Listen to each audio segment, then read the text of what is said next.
What is going on, Woodward Bets Nation? We are back Tuesday, and I come back, nice little break. Happy New Year to everybody out there. First show here for 2022 for myself here. So hopefully you had a great New Year, and I got to come back to this guy, sporting a Pistons shirt, sporting a Pistons World Champs on the whiteboard. So I'll give you your props first of all. So we're going to start with that. Now I got Spencer busting me up too. He's already put the banner up. So if you don't know what we're talking about, Detroit defeated my Milwaukee Bucks. You guys, man, you guys have been planning here. I like it. But a shout out to the Pistons going into Milwaukee, getting a win.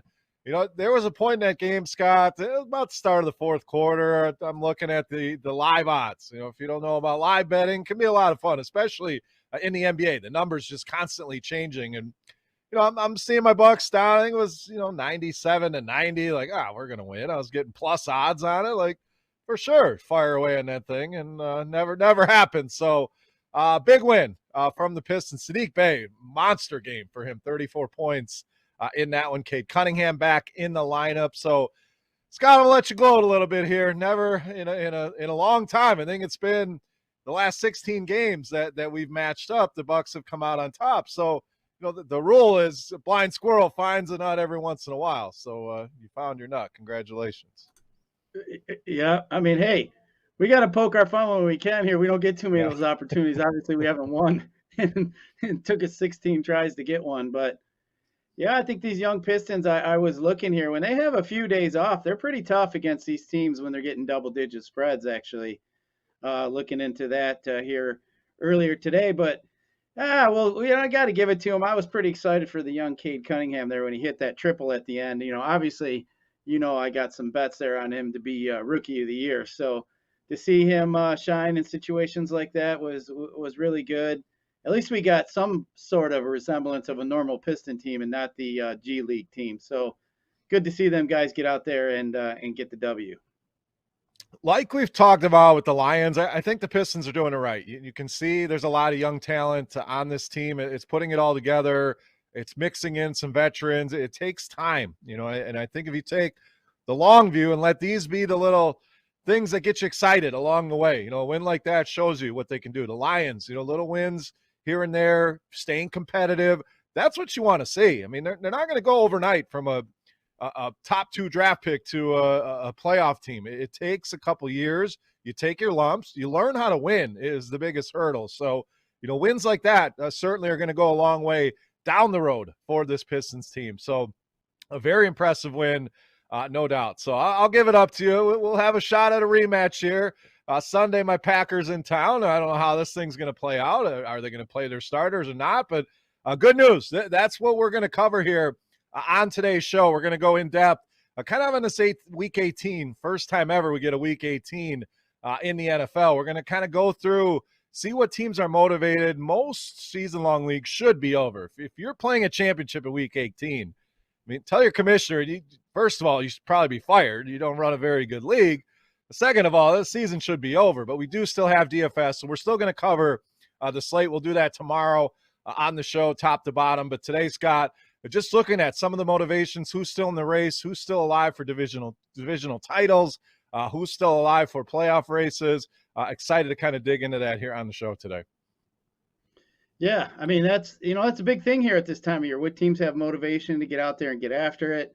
Which teams do not? So obviously that affects, your betting thoughts and obviously the DFS thoughts too. So something that I'd like to look into here as we get into the week as well. So I know in the back of my mind when I'm looking at different things or see things pop up throughout the week that, this team's motivated. This team, maybe the only motivation is for seeding. It's really not going to affect them too much. So maybe those are the teams we see set some of their starters, as you mentioned, with Aaron Rodgers. Maybe something happens throughout the day that is that we're aware of, and then 4 o'clock rolls around, and maybe we realize that, hey, this team is motivated because there's an opportunity here that they will obviously know about. So if we know about those opportunities too, maybe we can catch some edges along the way. So, that's the whole point of that. But Chris, I got to ask you though here for watching this game, and I was actually had a conversation with a buddy of mine, like Big Ben here. We saw his last game.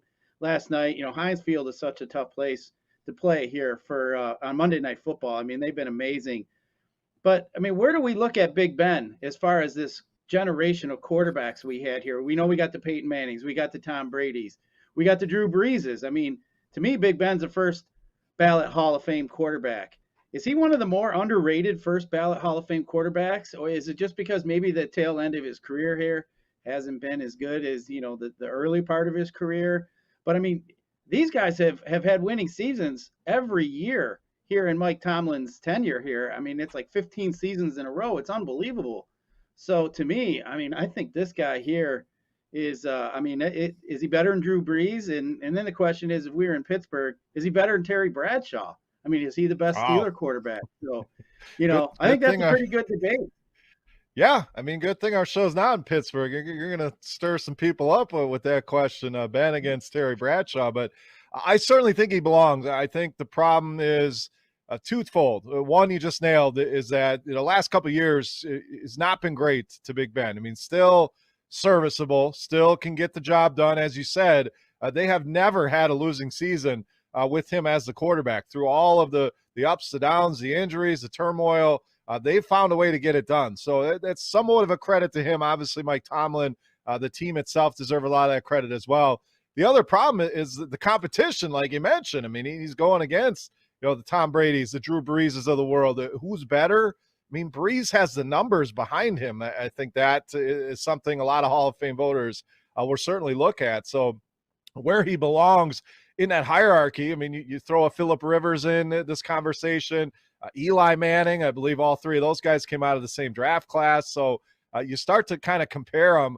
I think all of the names that we have said should be in the Hall of Fame. Eli is probably the one people would kind of scoff at, but Ben has certainly had a great career. You think back to the years with Hines Ward and the Super Bowls and the Antonio Brown teams. And, there were weeks, Scott, it used to be Pittsburgh was kind of the Kansas City back in the day in DFS. Now we want to stack Mahomes and Kelsey and Tyreek Hill. Back in the day, you stacked Ben, you stacked Le'Veon Bell, you stacked Antonio Brown, and you basically printed money. There was an entire season that you almost had to have that stack each and every week in DFS. So certainly should go down as one of the best. Last night, a fitting way to go out. I mean, they get the win. They get the interception there, kind of give him his send-off at the end. It was kind of funny. They tried to call the timeout to let him walk off. The ref said no, but it all ended kind of how it should here for Big Ben. So I definitely think he belongs, and it was good to see last night. He is definitely very underrated, in my opinion. It was very good over the course of his career there for the Pittsburgh Steelers. Yeah, he's fun to watch. I mean, man, you had me reminding. Chris, I actually believe my biggest hit in DFS NFL was back in a couple years back when Big Ben to Antonio Brown. I think they was actually in Kansas City. They actually shipped a FanDuel Monster. So if you're familiar with that, you generally know what the pay is at the top of that. It's very, very good. So I'll never forget that. But I want to say he threw like 3 touchdowns to Antonio Brown in the first half. And it was one of those situations I was running around yelling and screaming in my basement. You just don't forget those times there, Chris. That's for sure. Yep, remember those wins for sure. But those guys definitely had a few years where that offense was ridiculous. So we'll see. I don't think there's any argument to Big Ben in the Hall of Fame. But will he be first ballot? Will he not? That will be determined here in a few years. So, again, welcome into the show. Make sure you are following us on Twitter at Woodward Bets. And something we want to kind of incorporate a little bit more. We know a lot of our audience is a local audience, following the local teams. And we want to start to put more of a spotlight on the local teams, digging in more to some of these games when the Pistons are playing, when the Red Wings are playing, when the Lions are playing, beyond the spreads, beyond the totals, starting to look at some of the props, some of the futures here for the local team. So we're going to start to incorporate more of that into the show. So if you guys have any other suggestions, things you'd like to see us talk about, things you want to see us focus on, football's kind of slowing down, so it's going to give us more time to dig into more of the gambling knowledge and terminology and things like that. But we want to have you guys armed to win money. I mean, that's the bottom line of what we're here to do, is to teach you how to make these sports bets and do it profitably. So, Scott, excited about that, kind of breaking down more of the local teams, props, things like that moving forward here on the show. Yeah, I mean, Chris, as you and I know, we've been sports betting for so long here that, I mean, we've been betting gambling in days where you only had a couple options. You had the actual game itself with the spread, maybe the money line, maybe an over/under bet, halftime bet. Now all of a sudden, now we can bet on first time touchdowns, anytime touchdowns. Maybe goals or how many points Cade Cunningham's going to have, maybe assists, maybe we like rebound props. So I think that's a big discussion, and within amongst some of the more successful sports bettors that I've talked to, they all feel there's edges to be had there in the props, to where maybe some of the edges aren't as there as much in some of the actual games and in the spreads and the totals as once was out there with so much information out there. But maybe these props where we can start finding an edge, and it's always fun to talk about our local home teams. If hey, maybe we know like the Pistons are going to play your Bucks, and we maybe we know they're going to lose that game. But hey, if we're just sitting there rooting on maybe Sadiq Bey to get 20 points or Cunningham to get 15, hey, we got the game within the game that we can make some money on. So I think that's definitely something we should address. And Chris, I've talked to so many of my friends, and a lot of them will say, you know what, Scott, I only sports bet on things that I can watch. And most of the time, what people watch are the hometown teams. So I feel as if that would be something that would be fun to incorporate to the show and everything else. And, we like your suggestions. Chris, do you guys know today is our 100th show here at the Woodward Bets? We've made it to 100. Oh, So here we are. We're at 100. We got 100 more. We're going to keep going here. We'll be at 200 here before we know it. But yeah, always looking to change, evolve, and get what the people want out there. We want you guys to come to us for information. We want to be able to provide that. This is what we like to do. We're involved. We get, Chris, you've mentioned before how much you like to follow the news and the sports news. You and I have our nose in all this stuff all the time. We get it. Sometimes you people may not have that time. Maybe you get hung up someday, but you know what? You can rely on Chris and I or whoever else you're looking at for information. Maybe you want to get out there. Who does Chris like today in the Piston game for some props or whatever else? So kind of excited to start doing that. But Chris, can you believe we're 100 shows in? crazy. It's flown by. It's been a lot of fun. So, want to thank some of the people behind the scenes real quick. I feel like it's kind of an award show or something, but, Spencer and Easy and Sawyer, some of those guys behind the glass, the team at Woodward Sports, for believing in us and helping us put this together. Some of the sponsors that we've had, Scott, you've been an Iron Man here of the show. As I've kind of been in and out, we live some busy lives here. So it's nice to have people who can depend on Beastie for popping in. And of course, all the guests we've had now and into the future. Really excited about this. And, again, not a lot of shows are going to take your feedback. They're going to do their thing. They're going to, provide the entertainment. We want the show to be what you guys want to hear about. That's exactly what we want to mold this show around. So please, anything you see that you like, you don't like, things that you think are lacking, reach out to us. Any of our Twitter handles, at Woodward Bets, the best way to do it, but you can always reach out to me as well. I'm at Beer Makers Fan. Those DMs are always open for anything at G_Ryzen. I'm sure Scott would tell you the same, but we want this show to be what you guys want it to be. So please, feedback, good, bad, otherwise we can handle it. I've had some criticism over the times doing this, Scott.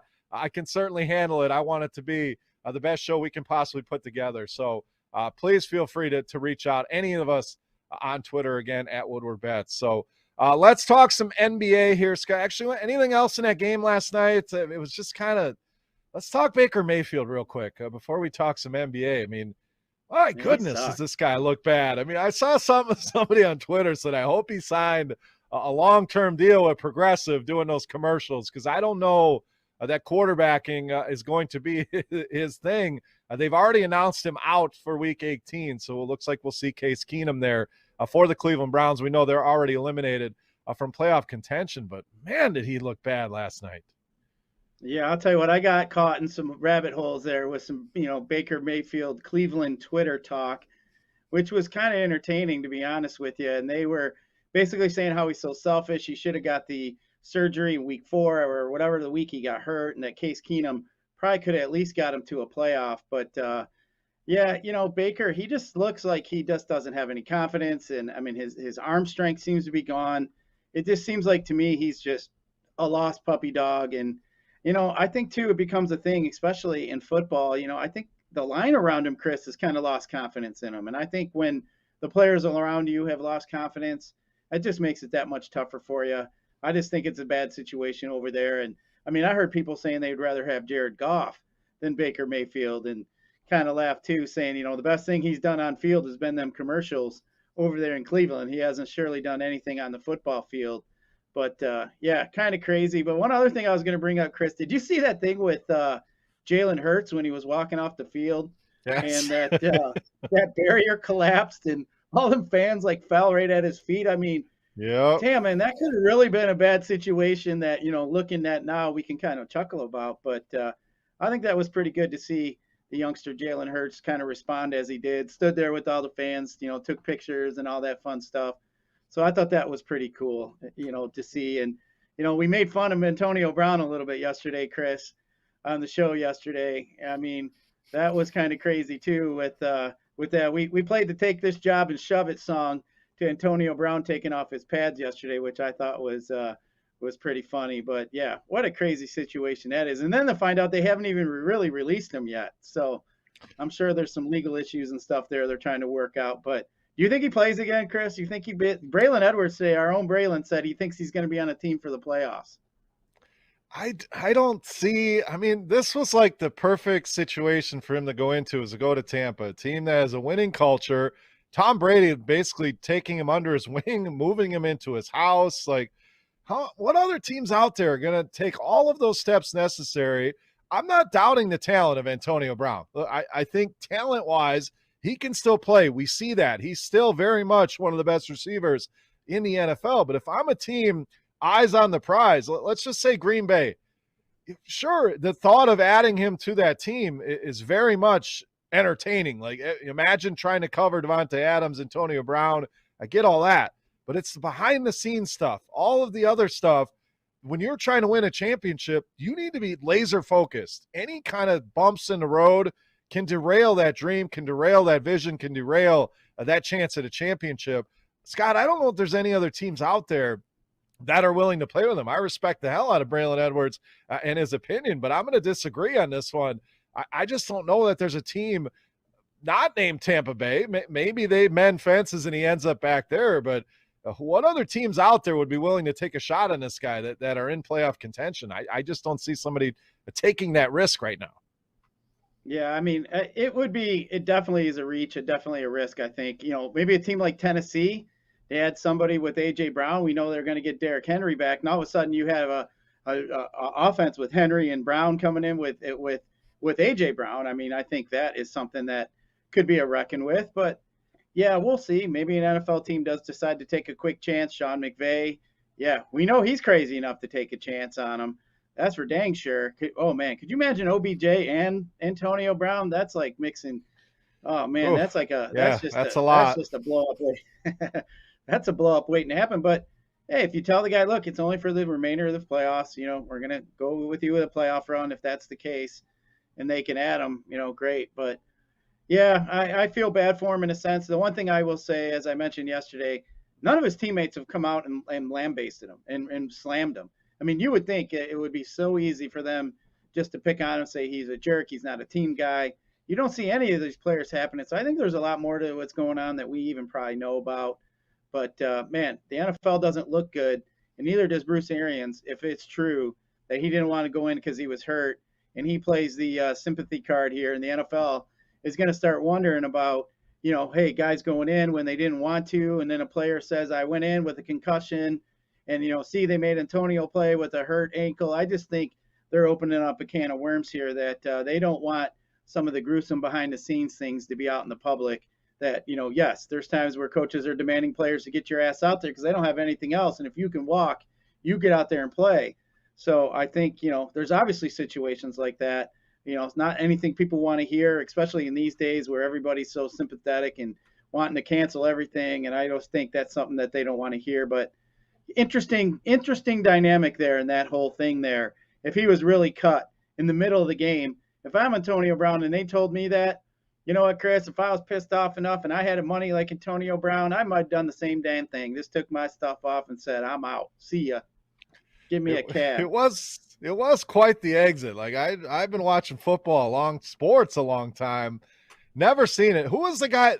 Vontae Davis, I want to think, a guy that just quit at halftime, I believe it was his name. Yeah, I A think you're right. longtime Yeah. Indianapolis Colt. I think he was on Buffalo at the time and just pieced out at halftime and retired. So it looked like Antonio did the same thing. So who knows? I mean, there could be a team that looks at everything and says, we have no shot. Let's just add this guy, give ourselves another weapon to chase this title. So there's always another side to it as well. You know, there's always the he said, she said, you know, was he really hurt? The problem is you got guys that probably milk the money and, you know, they're not really hurt, but they pretend they're hurt. There's other guys that, you know, they're hurt. They don't want to hurt themselves further. We know he's been dealing with some injuries the last couple of weeks. So you never really know the truth behind it. But we know there's a lot going on with Antonio Brown. And I think it's more than just football. And, you know, I think there's some mental health things going on as well. So, hopefully he gets it right. It ends up, ends up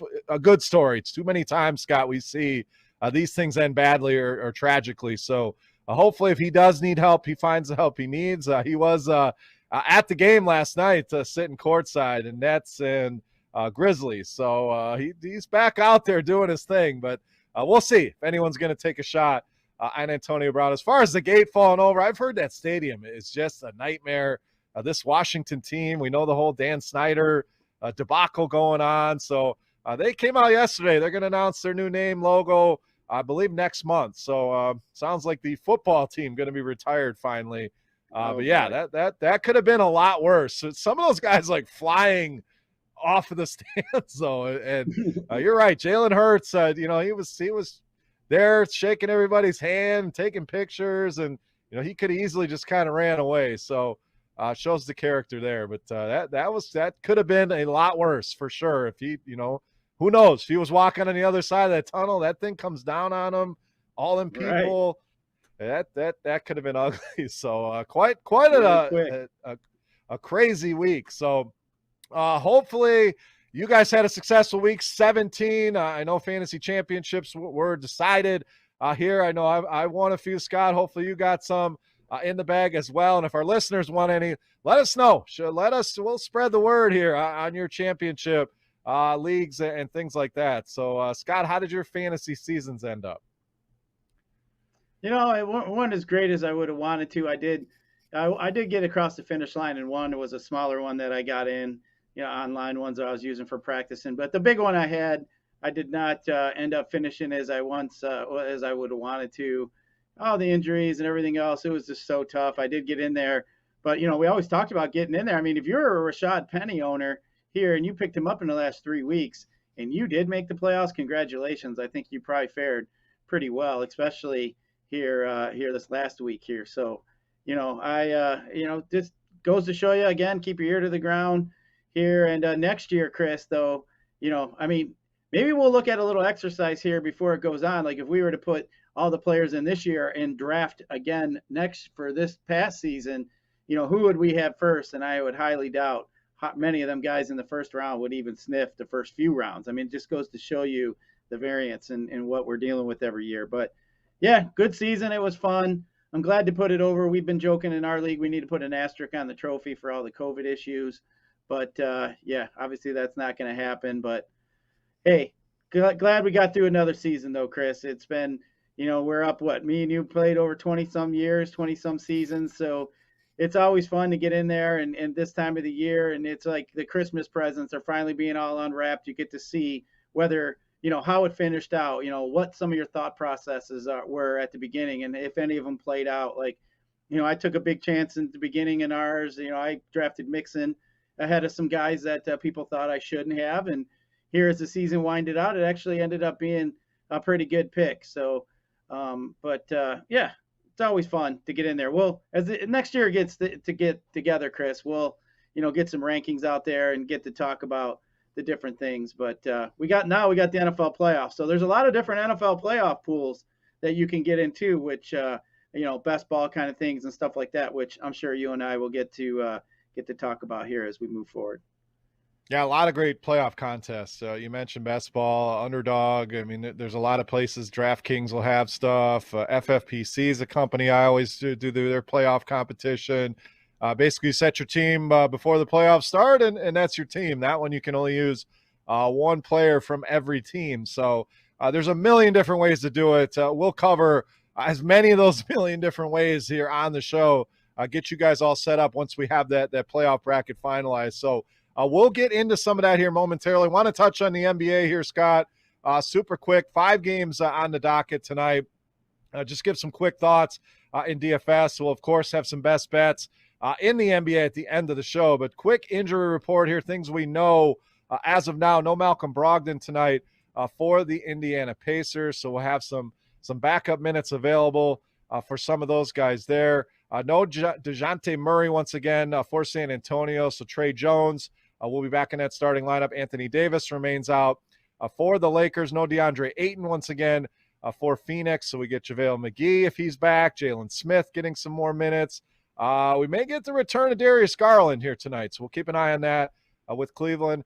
No Karis LeVert also for Indiana. So we mentioned they're going to be thin. Kemba Walker out for New York. No Rashawn Holmes for the Sacramento Kings. Jay Crowder will also be out for Phoenix. And no Dylan Brooks for the Memphis Grizzlies. So those are some of the bigger names. Derrick Rose out. Ricky Rubio we saw done for the year. Isaac Okoro also out for Cleveland. So they're going to be thin. No DeAnthony Melton, no Kyle Anderson for Memphis, another team we can look at tonight in DFS. So, Scott, 5 games, a lot of injuries. As always, I'm sure there's more to come. But let's look at the plays for tonight. Who are you prioritizing tonight for your DFS lineups? Yeah, you mentioned them Pacers. I mean, they're down quite a bit of help there in that backcourt there. So I mean, guy like Kiefer Sykes is interesting. Dwayne Washington Jr. They're fairly cheap.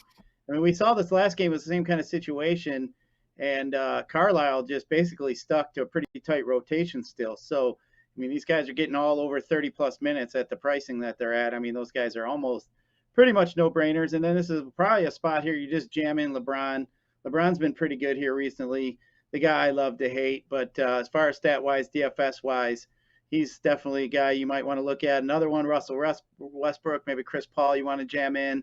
But you can look at a guy like Killian Tilly as well for the Grizzlies as well, with maybe Clark, maybe Jaren Jackson you can get some value with. But, yeah, I think LeBron's a guy you're going to have to jam in. And as I mentioned, you can get some value there with the Pacers playing the Knicks with Kiefer Sykes in Washington. Yeah, Sykes, Washington, certainly some of the better value plays. They are missing half of their team. I didn't name off everybody. I mean, we could rip off more names. TJ McConnell not going to play as well. Duarte not going to play. Lamb, Martin. So they're missing a bunch, especially in the backcourt. So those guys are going to play all the minutes that they can handle. It's not an ideal matchup with the Knicks, one of the lower team totals. In fact, I think they have the lowest team total on this slate, but you're not paying a lot for them. So I'm not super concerned about that. I mean, we're talking about guys at 4K and below on DraftKings. So there's certainly a team you're going to want to load up on. The Spurs, another team without Murray in that lineup. We talked about White. Again, guys like Forbes, Jones, Vassell. I mean, there's a lot of ways that you can go with the San Antonio Spurs. As far as the high end goes, we mentioned Indiana. I mean, Sabonis, a guy I want to jam in. He's going to be providing a ton of offense for this team. John Morant have been playing at an incredible level for the Memphis Grizzlies. So those are some of the guys I'm looking at, and can't argue with LeBron. Like you said, no Anthony Davis. LeBron's playing at a very, very high level right now. Almost like he's got something to prove, Scott. So LeBron, not a bad pay up. I think you're going to see a ton of Stars and Scrubs lineup, which we endorse. And in cash games, I think you want to go that way. And certainly in some of your tournament builds. But don't forget, the fair and balance tends to go overlooked on slates like this. So don't forget to build some of those as well, where you're kind of staying in that mid-range. I think there's plenty of options to go that route as well. Some of the cheaper plays in NBA, yes, most of the times they get there, but there's times they don't get there either. So just give yourself a little bit of a different build going with that fair and balance here tonight on this 5-game slate. So, Scott, let's get into the NFL. We want to kind of rip through each division. We'll go over some news here, see what we got here on the news wire here. No practice for Clyde Edwards-Helaire today. Sounds like he still has a chance to play here in Week 18. We mentioned Baker Mayfield is going to undergo surgery, going to miss this week. Lamar Jackson has a chance to play this week against the Pittsburgh Steelers. It's really all the big name stuff that I'm seeing. Blake Jarwin designated to return, so obviously that's good news for the Dallas Cowboys. Scott, any other news items, injury items, anything you want to cover here before we kind of dive into these teams, what they have to play for here in Week 18 in the NFL? No, I mean, really haven't seen too much more than what you were saying there. But yeah, I think here, us identifying what teams have something to play for, what teams have some skin in the game, so to speak, this week, are teams we're going to want to look at. So kind of looking forward to diving into this. All right, we're just going to go team by team here. We're going to, again, break down each and every game and add in some of this analysis tomorrow. So we'll build the foundation here, Scott. We'll go team by team, division by division. Tomorrow, we'll add another layer of DFS, look at some of the pricing, things like that. Of course, we'll be looking at spreads, totals, things like that here as we go throughout. So let's start in the AFC East here. Obviously, the two big teams at the top, Buffalo and New England. So Buffalo has not clinched the division just yet. Obviously, they did clinch a playoff berth with that win over Atlanta. They do clinch the division here with a win playing the Jets this week. New England also, we know, in the playoffs. They need to win, and Buffalo needs to lose in Week 18. They are at Miami this week. They'll be at least the number 5 seed with a win here.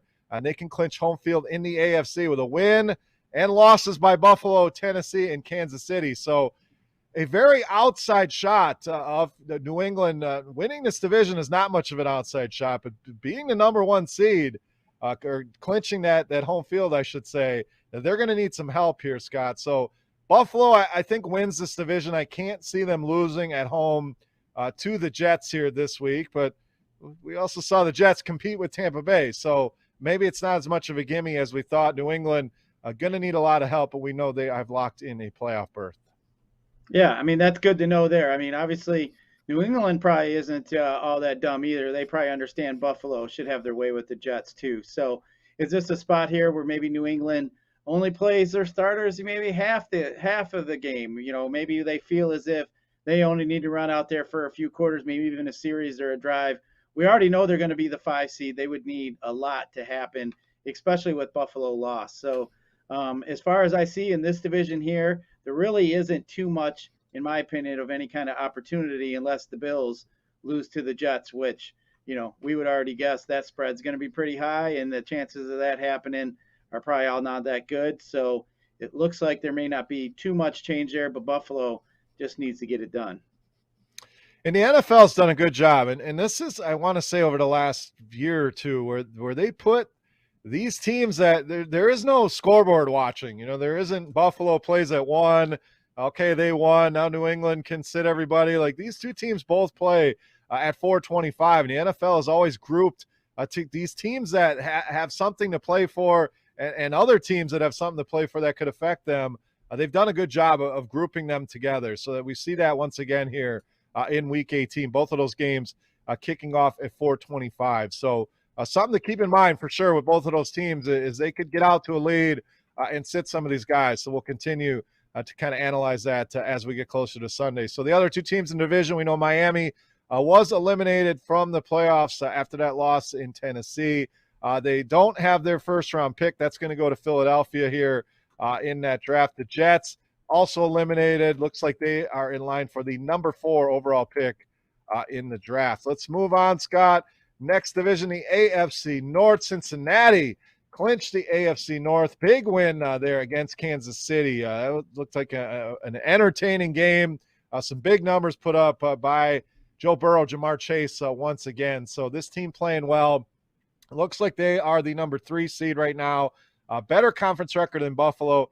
They can still clinch the number 1 seed in the AFC, Scott. So they need one of two scenarios here. They need a win.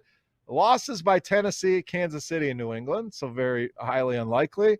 Or a win, a Buffalo win, a Tennessee loss, and a Kansas City loss. So some of these scenarios get pretty confusing, but basically likely not to be the number 1 seed here. Looks like they're probably the number 3. They, of course, at Cleveland this week. So thoughts on the Bengals here this week? Yeah, I mean, Bengals huge win there, obviously against Kansas City. Obviously, see, they're going to put themselves on a spot here where they get this division title. But obviously their number one, thing is to get that number one seed here. I mean, that number two scenario with the Bills winning, Titan lost, Chiefs lost, I think that is kind of a reach too. So I think here you're kind of looking at where Cincinnati is just going to end up being the number three seed because they do have a better conference record than Buffalo, which gives them that tiebreaker. That's why if the Bills win, they don't have anything there. But I mean, they're going to get a Baker Mayfield less Browns here this week, that being the Bengals. So obviously, I think they're in line for a win. But the Titans, the Chiefs would have to lose. They're 10-point favorites to Denver, and then obviously the Titans here. They have who do they have? Where are they at here? They have where are the Titans? Oh, they have Houston, and they're 10.5 points. So yeah, I mean, I think we're going to see the Bengals sticking here in the 3 spot. So I don't really think that whatever they do here, Chris, is really going to affect them too much on Sunday, in my opinion. All right, moving on. Pittsburgh still alive in the playoff race after that win last night. Can still clinch a berth. They need a win over Baltimore, who's also still alive. They also need an Indianapolis loss. So they're going to need some help here. Baltimore, again, very, very dim hopes after that loss to the Rams. Sitting 11th right now. They need a Week 18 win.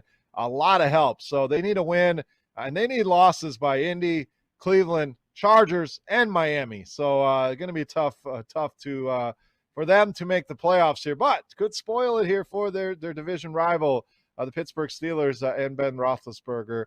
And then we have Cleveland. We know they have been eliminated from playoff contention in that division. So, Scott, quick thoughts here on Pittsburgh and Baltimore. Yeah, you say the Steelers need to win and a Colts loss, and you look at who the Colts are playing, and unfortunately, Pittsburgh fans, they're playing the Jacksonville Jaguars. So I don't know about that there. I think obviously not the team you want to have win for you to keep your playoff hopes alive. But yeah, it's going to be tough for that to happen. A motivated Colts team to get into the playoffs, kind of doubt is going to lose to the Jacksonville Jaguars. Well, I mean, at least Jacksonville's at home. I believe the Colts have struggled in their last few visits down there. I guess if trying to find something here for the Pittsburgh fans to get excited about. Speaking of the Colts, let's get to the AFC South. We know Tennessee has clinched that division. They hold the number one seed in the AFC right now after Kansas City's loss. So they clinched that top seed with a win over Houston. Or there's 2 scenarios if they're going to lose. Or they could still hang on, I should say. If they end up losing to keep that number one seed, they'd also need losses by Kansas City, Cincinnati, and New England. So, again, highly unlikely. Or Buffalo winning, Kansas City and Cincinnati losing. But again, they're at Houston here. Likely they win. Likely they lock up this number one seed in the AFC. Yeah, I mean, who would have thought that the Titans losing Henry would end up still being the number one seed in the AFC? So kudos to them. But yeah, I mean, Chris, can you imagine if they added Antonio Brown? I mean, that would be pretty good. That would be the spot I could see him. So we'll see, though. I mean, just kind of looking here at this division here, the Colts here obviously should be able to beat the Jaguars and get that spot. So I think the Colts are in pretty good spot here. Obviously, the Titans should be able to win here this week and secure that number one seed, as we mentioned, them being a 10 or 11 point favorite over Houston. So looks like a couple of these teams so far that we've gone through have some pretty easy paths. Don't see too much resistance, to get to shuffle it up a little bit, like they like to say. What kind of mix-ups are we going to see? But so far, I haven't really. It just seems like it's pretty cut and dry. We got the teams that need to win are playing teams that are 10 and 12 point favorites so far. We haven't had any that I'm going to say, oh, look at here. It looks like anything could happen. It seems like to be pretty secure in what should happen. Yeah, we got one of those games. We're going to get to it here in a little bit. But the Colts up next, they win and they're in. They're sitting number 6. Same record as the Chargers and the Raiders, but they have a better conference record. So they get the nod over those 2 teams. Right now, the Chargers sitting in that 7 spot. So Colts, all they got to do is go to Jacksonville, get a win, and they're in. Don't see that not happening. Houston, we know, was eliminated. Looks like they will have the number 3 pick in the draft, and Jacksonville also eliminated. sitting at the number 1 pick. So thoughts there on the Colts or these two top 3 draft picking teams here in Houston and Jacksonville? Yeah, I mean, it's going to be interesting with Houston just to see what they end up doing with Deshaun Watson. I mean, there's a lot of talk where he could end up going and what can end up happening there if he ends up staying there, which I highly doubt. So, yeah, that'll be interesting there. That's what I'm looking at, forward here. I was thinking a little bit about what would be a good landing spot for Deshaun Watson if he does come back next year, which I'm guessing he will. And maybe Pittsburgh, Chris. You never know. I think that might be a good spot for him. Yeah, they were throwing around some names. I was watching the Manning cast last night, and I believe it was Snoop Dogg throwing around names there for Pittsburgh. Was not Watson, but he mentioned Russell Wilson and Aaron Rodgers as guys that Pittsburgh should take a look at. So I do think you'll see them very active in the quarterback market. We've seen Mason Rudolph. We've seen Dwayne Haskins. Neither have the look of a franchise quarterback. So I expect them to be very active, whether they do it through the draft or reach out to some of these higher end guys. And Watson certainly fits in that mix as well. So let's move to the AFC West. Up next, Kansas City. We know that was a costly loss to Cincinnati. So they're now sitting number 2. Titans looks like they're going to get the bye in the AFC. So they need a win in the Tennessee loss to get that first round bye. Highly unlikely here. They will finish up at the Denver Broncos. So don't see Kansas City tripping up in this spot, Scott. Denver eliminated. Really nothing to play for here for the Broncos. Yeah, I think the Chiefs are going to try to win. I think what you mentioned, too, here at the beginning of the show, like some of these teams that have sat out players in the past, seems like, there seems to be talk now that, players don't like that. They like to get in there, get their reps. So I think this is a game here where you're going to see Mahomes. He'll get out there and probably play a majority of this game here. I don't think, other than if they see Tennessee losing, which, obviously we've already talked about with the spread there with Houston, and they do play at the same time. So I think if you do see that, I think you may end up seeing somebody sit like later in the game or whatever else, but I don't think that they're really too concerned about, improving their position, so to speak. So I think that they're going to be in, let's get ready for playoff mode.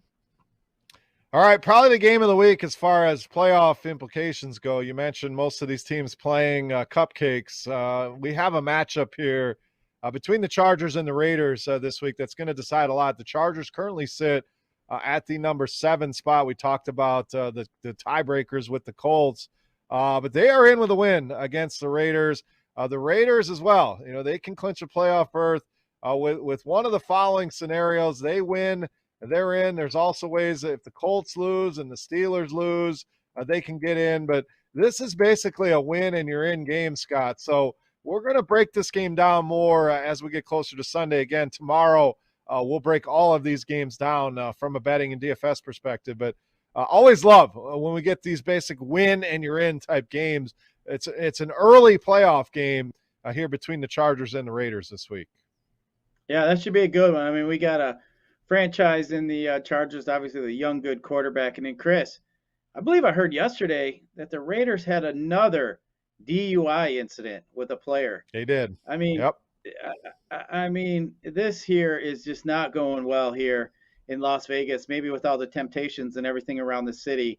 I think you're going to start seeing some pretty harsh penalties for these guys. So I'm just curious now here. They're going into this big week, and yet again, they have another one of these huge distractions. So I'm not sure if, the Raiders are going to be of that mindset. We all know the NFL is begging for the Las Vegas Raiders to get in the playoffs. I'm damn sure that they would love to see that team in that city be able to get to a playoffs. But I think the Chargers and Herbert, they're going to be a little bit too much for them. We saw Eckler come back last week, did pretty well. So I think I'd like the Chargers here in this spot. But, yeah, we'll break it down more as the week goes on. But obviously here in this game, both teams are going to want to get after it. So much is at stake here. Yeah, it should be a fun one for sure. So that's one you don't have to worry about any motivations. Both of those teams are going to be going all out here to claim winner that final faces playoff the Chiefs, spot. Right? Yeah, the winner would face the Chiefs. That's your compensation for winning the game. You get a matchup with Mahomes and company. So you always want to give yourself a shot. I think the Chargers are the better of those two teams, but again, we'll give more thoughts on that as we get closer to Sunday. All right, let's move to the NFC here. We'll start with the NFC East. Dallas, we know, has already won the division. Costly lost to Arizona, though. They were still in the running for that number 1 seed. They're down to number 4 here. They will play at Philadelphia, who has also clinched a playoff spot once Minnesota lost to Green Bay on Sunday night. Philly needed that win over Washington. They needed the 49ers to win. They needed Green Bay to win. So all of those dominoes lined up. They're still the number 7 seed after losing to the 49ers. So they own that head-to-head tiebreaker here, but clinched the playoff spot before the 49ers because the win over the Texans guaranteed. There's no scenario of the Saints, Eagles, 49ers having a 3-way tie. So kind of confusing there. The Saints would win the strength of schedule tiebreaker for the number 6 seed. 49ers would get the 7 seed over the Eagles based on their head-to-head victory from earlier this year. That no longer an option with the 49ers winning. So this team is in a matchup here with Dallas, Scott. Both teams are in the playoffs. A little bit of positioning happening here, but we could see some guys rested in this one on both sides potentially. Yeah, especially if they're both here in the playoffs, a potential meeting or anything along those lines. And I think, too, if teams are set in the playoff, Chris, they're not going to show too much hand for a team to scout them for the prior week, so the next week. So I think something here as far as the Eagles are going to want to get healthier in that running back position. I know they've had a little bit of issues here recently, like with Jordan Howard, Boston Scott, and then Sanders obviously breaking his hand. So I think both teams are going to want to get healthy. The Cowboys obviously know they lost Gallup, so maybe they take some time here to try to weed in maybe a Cedric Wilson or somebody like that. I think is somebody that they're going to want to establish. But yeah, we'll see, Chris, here. Like you said, not too much to play for. Obviously that's good to know. Going into these, especially teams that are going to be in the playoffs. I mean, these are the teams really motivated to sit somebody. Some of these teams that don't have anything to play for, but if they're not in the playoffs, those are the times. A lot of times you still see these guys get out there and play most of the games. So, yeah, I think here's a spot here you definitely could see some guys leaving and exiting the field and not coming back, especially around halftime. Yeah, Week 18 is very much like preseason. It's very much news-driven. You have to be paying attention, reading between the tea leaves. Our team's going to go out and play the regular guys the whole game. Are they going to give some chances to some of their younger, unproven guys? So we'll pay attention to as much of that news as we can, but very much news, very, very important here as always, but Week 18 even more important. So Washington, we know, has been eliminated. The Giants also eliminated. Giants number 5 pick in the NFL draft. All right, NFC North up next. We know Green Bay coming to town this weekend. I will be in the house at that game, so excited about that. And we'll see if Green Bay is going to play their starters or not. Initially, it sounded like no. Aaron Rodgers has been very adamant. He wants to play in this game, so we'll see if they go full bore here or not against the Lions. But we know they are the number 1 seed regardless, and they have clinched that bye. Minnesota has been eliminated after that loss. Chicago eliminated. Looks like they are going to be picking 8th in the draft, but not so much. Traded that away. That is going to the New York Giants, and the Detroit Lions sitting at the number 2 spot in the draft here. So not much to talk about here, Scott, outside of Green Bay. I personally think maybe they get a couple series. Maybe, LaFleur says, okay, we'll give you some run here, but I just can't see these guys playing the entirety of the game. As a Green Bay fan, I'm kind of torn because we've had this bye before. We've sat guys before. We never end up going to the Super Bowl, so maybe trying to do it differently. Of course, there's the other side of that. Then you open yourselves up to injury, things like that. As bad as the Lions have been record-wise, it's still a team that plays hard, plays tough. They are a tough football team. So as an outsider, what should Green Bay do? Should they play their guys, play it as normal, take your week off next week with the bye? Do you play a half? Do you sit them the whole game? Your thoughts here on what Green Bay should do this week in Detroit? I think I would play a majority of the game. I think they have enough. I mean, we obviously know the Lions' weaknesses with the run. So to me, they're going to give the ball to A.J. Dillon and Aaron Jones, and they're just going to run it right down our throats anyway. And they'll get up by a few scores, and and that should be all she wrote, really. I mean, that Green Bay defense is playing really well. I think I was pretty sure, Chris, I was with you when the Packers drafted Rashawn Gary. I think we were at a establishment after a cornhole league, and I remember kind of laughing at you, giving you some crap. But man, you got to be pretty happy with that guy. That guy's been playing really well recently. I think that whole defense has been playing well. I know you just got back Alexander, so man, things are looking good for the Packers. I think, stay healthy, keep playing the football you're playing. I think you got a good as chance as anybody to go home with that trophy. But I think they're in there for sure, probably longer than the first half, I would assume. And then maybe it's going to start getting, depending what the score is, how the game's going. I think, being indoors, I think helps a lot too.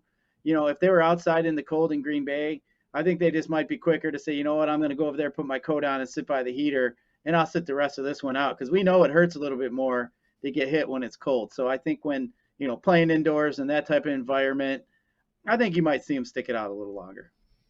I mean, selfishly, I want him to play because I'm going to the game. I want to see, I don't want to see Jordan Love and some of these backups. I want to watch them. And if you see me at the game, to come say hi. We'll get a beer there at the Lions at Ford Field. But I do hope they play. Thinking about it, we know football players, creatures of habit, and I don't worry about as much with the veterans we have on this team. But 2 weeks off of your normal routine, you take this week off, you take next week off for the bye. That's a lot of time. And sure, you get healthy, you get rested, but I'd rather see them just play. If injuries happen, it happens. I'm not a play scared kind of guy. So others would probably disagree. Sit them down. Why take the risk? You don't need the win. I just think the continuing to play, continuing the way you're playing, the level that you're playing at, the role that you're on right now, the momentum that you have, I think is better than getting the rest. So to be at the spot and not have Alexander, not have Zadarius Smith. Yes, Rashawn Gary, when they drafted him, I was not happy, but he's played very well, filling in for Zadarius Smith, basically. So to get him back, get Alexander back, get David Bakhtiari back on that line, I think Green Bay definitely set up for success here. We know Lambeau has not been the mystique it once was. It's still a very tough place to play, especially weather-wise. So I think Green Bay has everything in front of them to make a run here. And maybe Aaron Rodgers last season here, maybe not. I'm sure we'll be talking about that all off season long, but we'll see. I'm hoping that they play here this week in Detroit. All right, let's move on. NFC South, we know Tampa Bay sitting at the number 3 seed right now after that barely beating the Jets. They lose the head-to-head tiebreaker here with the Rams for the number 2 spot. So there's still something to play for here. You'd rather be the 2 than the 3. They get Carolina here this week. New Orleans still alive in the race here after a win against Carolina. They're 1 game back of Philly and San Francisco, though, for that 8th seed. They lose that head-to-head tiebreaker with Philly. So they need a win over Atlanta. They also need a 49ers loss to the Rams. So thoughts here, Tampa Bay, New Orleans.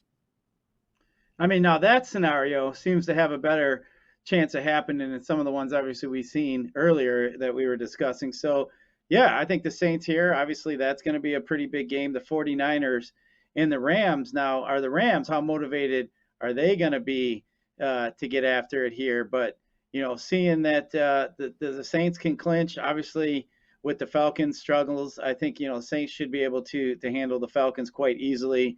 But yeah, I guess now we'll have to look at that 49ers Rams game and kind of look and see there and see if the Saints can get lucky and squeeze in here at the last moment.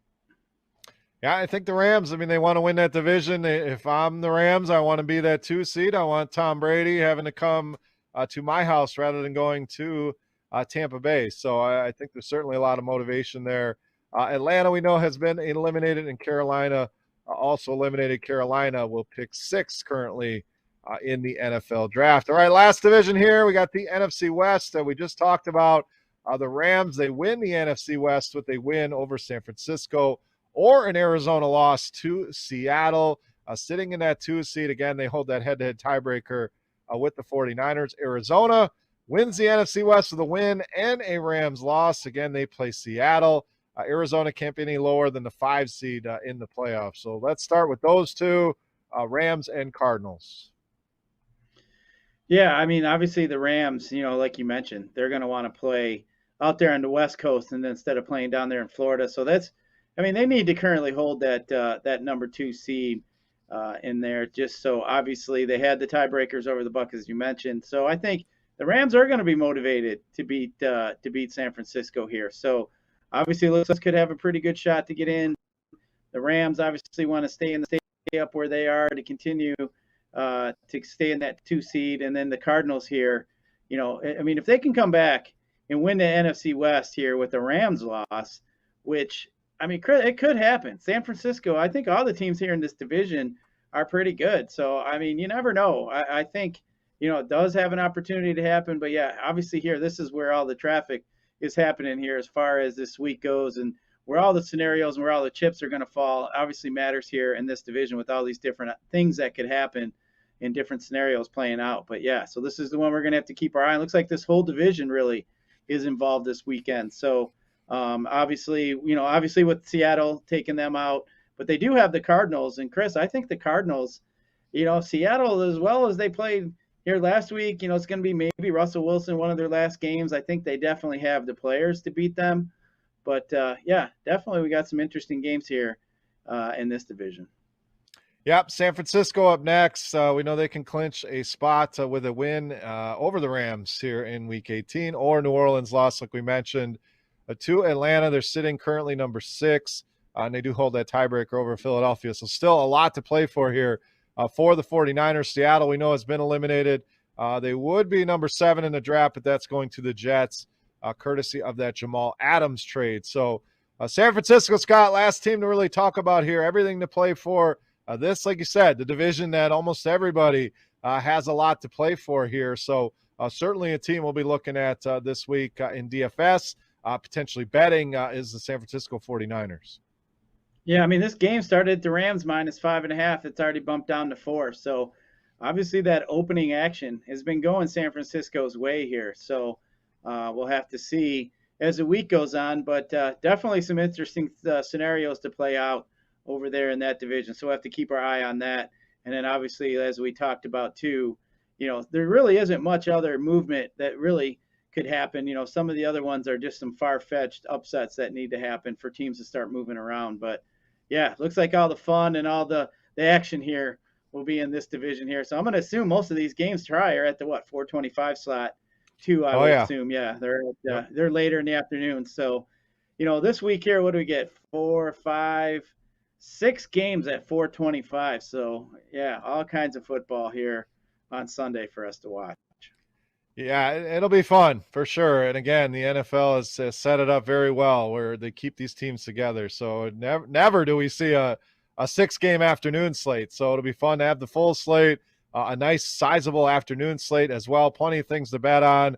Again, tomorrow on the show, we will cover each and every game. We'll dive into these games. We'll tie in some of these motivations. We'll look at spreads, totals, things like that, DFS salaries, potential backups coming into play. So make sure you're joining us on that slate, giving our initial thoughts, and then we'll come back on Sunday and go through every game in depth, finding things that we like, player props, things like that. So that is the football plan here for this week. We'll keep you updated on all the injuries and things like that as we go along here. It's right around the corner. It's the best time of the year. Football season, it's fun in the beginning when you get the fantasy football draft, Scott, the excitement of football, but there's nothing like playoff football. So we'll have you covered top to bottom here talking NFL. But we've gone on now over an hour, so it's time to give the people some winners here before we get out of here. We talked about the NBA earlier, so if you're looking for that, it was about the middle of the show with some DFS analysis. But Scott, best bets time. We've been on a roll here. Let's continue it here. Best bets for tonight. What do we got? Give the people some winners. I got 2, Chris. One of them we really didn't talk about, but I'm going to go with my hometown Michigan Wolverines traveling out to Rutgers, playing some NCAA basketball tonight. I like them. They're only giving them 4 out on the road. I think Michigan has a much better team here. 62% of the money so far coming in on the Wolverines. So I am a fan of that one. And then in the NBA, Chris, I am looking at the over in this Sacramento and Laker game. Started out at 229. It's already up to 231. I just think this game here has all kinds of points being scored. It should be a faster paced game without Anthony Davis and LeBron and Westbrook running up and down the court. So I think that one there has a good potential to go over. So I'm going to take that one. So again, I have the Michigan Wolverines in basketball. We're in the Laker game. All right, I'll stay in the NBA. 2 picks for me as well. First one, I'm going to go with Cleveland -3. I know Memphis has been on a roll. Huge win last night in Brooklyn. Ja Morant has been playing great, but Cleveland Cavaliers may be the story of the NBA. I mean, they have played very well this season, play a physical brand of basketball. I know the loss of Ricky Rubio can't be understated here. Potentially Darius Garland back in that mix for Cleveland, but I like Cleveland here at home, mostly -3, so that's what I'll put on the board here as a best bet. But there are some 2.5s out there as well. So obviously, if you can get those, shop around, get the better line. But it seems like the public very heavy here on Memphis tonight. Let's not forget how good the Cleveland Cavaliers have been. So I like Cleveland at home tonight. I also like the New York Knicks at home. Scott, we talked about Indiana missing so many pieces from that team. They still have Sabonis, Miles Turner. We still like some of those guys as value plays in DFS, but the Knicks only be 2.5-point favorites here at home. Give me the Knicks in this one. Who've been a disappointment. I think they get it going here tonight.